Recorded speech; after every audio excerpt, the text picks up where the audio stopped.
The chatter inside the military supply shop was casual, filled with laughter and the metallic clink of tools. A few young recruits, freshly pressed in their uniforms, watched an older woman crouched over a pile of dusty radio gear. Her hair was tied back messily, streaks of silver cutting through dark strands.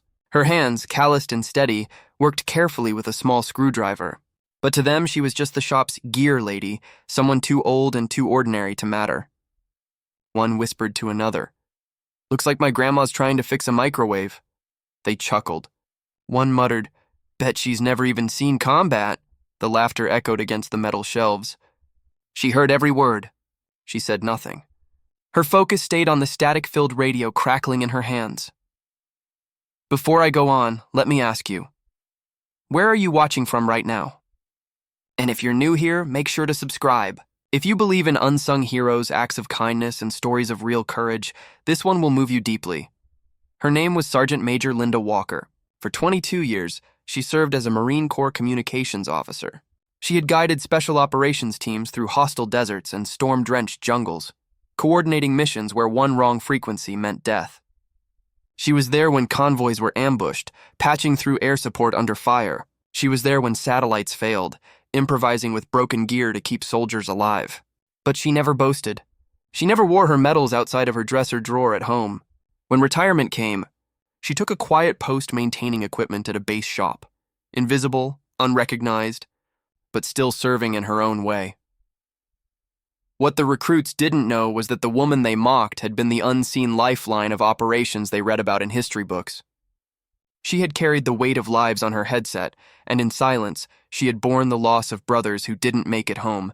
And then, the moment came. A Navy SEAL, broad-shouldered and scarred, walked in. He carried himself differently, calm, steady, with eyes that had seen too much. As he scanned the room, his gaze fell on Linda. His steps slowed. He froze. Then, to the shock of everyone present, he stood straight, his hand snapping into a crisp salute. "Ma'am," he said, voice steady, full of reverence. The room went silent. The recruits stopped laughing, their smirks evaporating into disbelief. Linda looked up slowly, confusion flickering before recognition dawned. Years ago, in a night mission gone wrong, this same SEALs unit had been cut off, surrounded, radios fried by the storm. It was Linda, working from a remote comms outpost, who improvised frequencies, who broke through the static, who guided them to extraction. Without her, none of them would have made it home. For him, seeing her here was not meeting a gear lady. It was standing in front of the reason he was alive.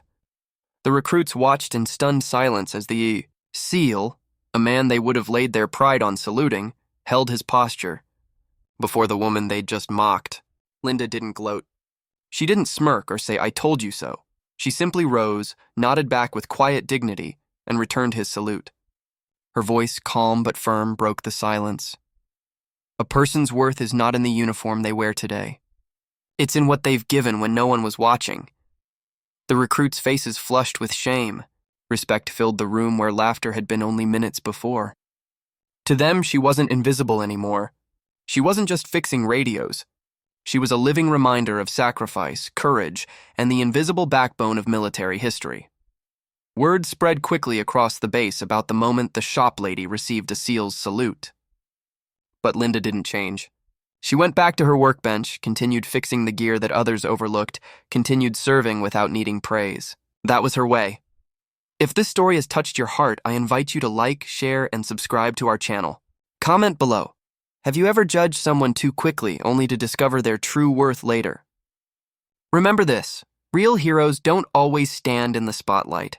Sometimes they're the ones quietly repairing the radios that save lives.